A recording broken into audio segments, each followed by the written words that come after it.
Iran Daily Briefing. Tuesday, April the 21st, 2026. The US has seized an Iranian cargo ship in the Gulf of Oman, and Iran has not confirmed attendance at peace talks scheduled for Islamabad this week. Iran has not confirmed attendance and has signaled it may not attend. This, as a 2-week ceasefire between Washington and Tehran is set to expire in the coming days. We have everything you need to understand what is happening and what comes next. Here is where things stand this Tuesday, April 21st. Peace talks between the United States and Iran were supposed to resume in Islamabad.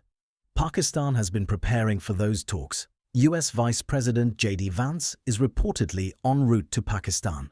But as of this morning, Iran's delegation had not departed, and Tehran had not confirmed it would show up at all. Meanwhile, US forces seized an Iranian-flagged cargo ship on Sunday. Iran responded with a vow of retaliation.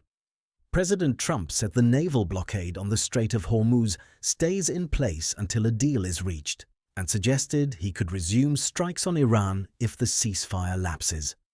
In today's episode, the ship seizure and what it means for Islamabad, the state of the ceasefire, and 2 developing stories that round out the picture of where this conflict stands right now. The ship is called the Tuska. It is an Iranian-flagged container vessel, part of the Islamic Republic of Iran shipping line's fleet. On Sunday, April 19th, US Marines rappelled onto the Tuska in the Gulf of Oman, off the coast of Iran's Chabahar port, and seized it.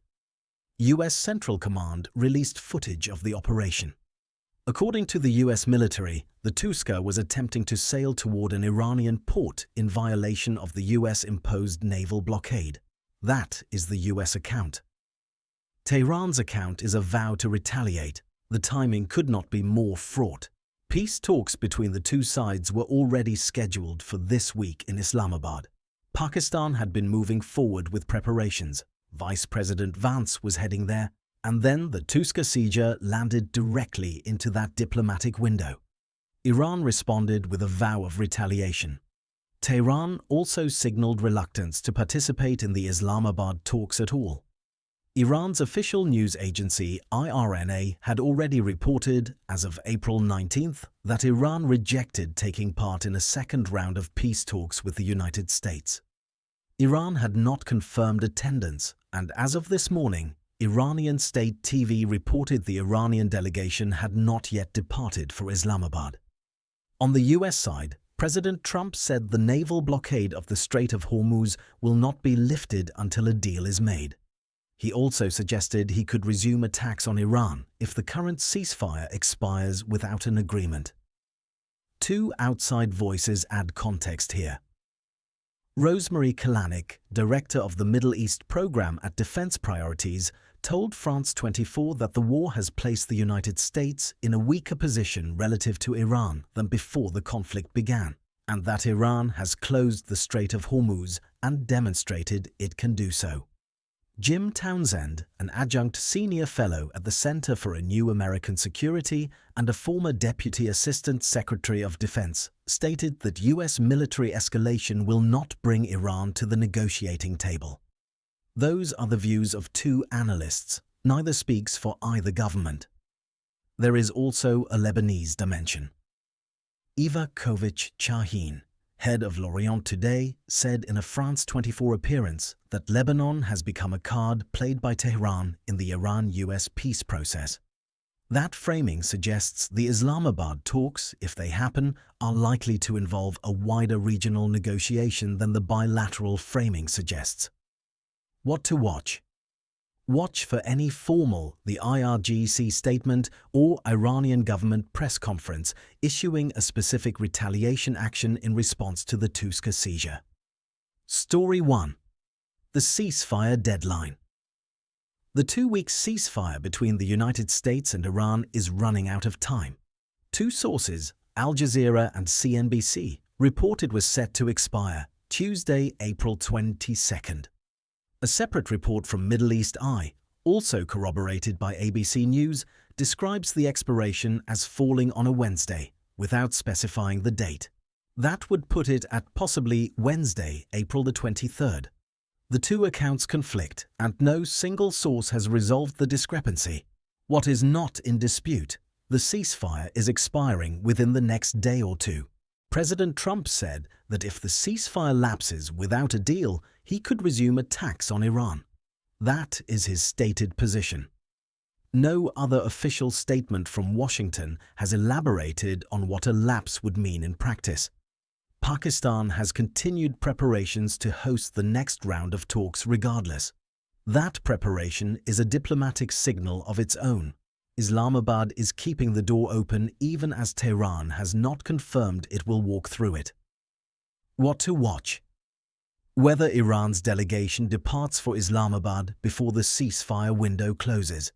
If the delegation does not move, that will be the clearest indication yet of Tehran's near-term intentions on the diplomatic track. Story 2. Unexploded bombs in Loristan. Iran's state broadcaster IRIB reported that the IRGC's bomb disposal unit defused 3 unexploded Mk-84 aircraft bombs in the western Loristan province of Iran. That is what IRIB reported, according to Middle East Eye. We have a single source on this story and no independent confirmation of the details. What to watch? Whether additional reporting from independent sources confirms the Loristan incident and provides further detail on the origin or circumstances of the munitions. Story 3. Veterans arrested at the capital. Al Jazeera reports that U.S. veterans were arrested while staging a protest inside the U.S. Capitol building against the war on Iran. Al Jazeera is the sole source on this story. The number of veterans arrested and the charges they face have not been confirmed in the available sourcing. We will update this story if additional sourcing becomes available. What to watch? Whether U.S. news organizations independently confirm the arrests and report additional detail on charges or the number of people detained. Story 4. Morbi, India. Al Jazeera reports that the war's impact on fuel supply has caused most ceramic production units in Morbi in Gujarat, India, to close, with workers laid off as a result. Al Jazeera is the sole source on this report and it has not been independently confirmed. We flag it here because it is one of the clearest single-source accounts to date of the conflict's economic effects reaching beyond the immediate region. What to watch? Whether other outlets or Indian media confirm the situation in Morbi and the extent of the economic disruption. We opened this morning with the Tuska seizure and Iran's response. Here is the fuller picture.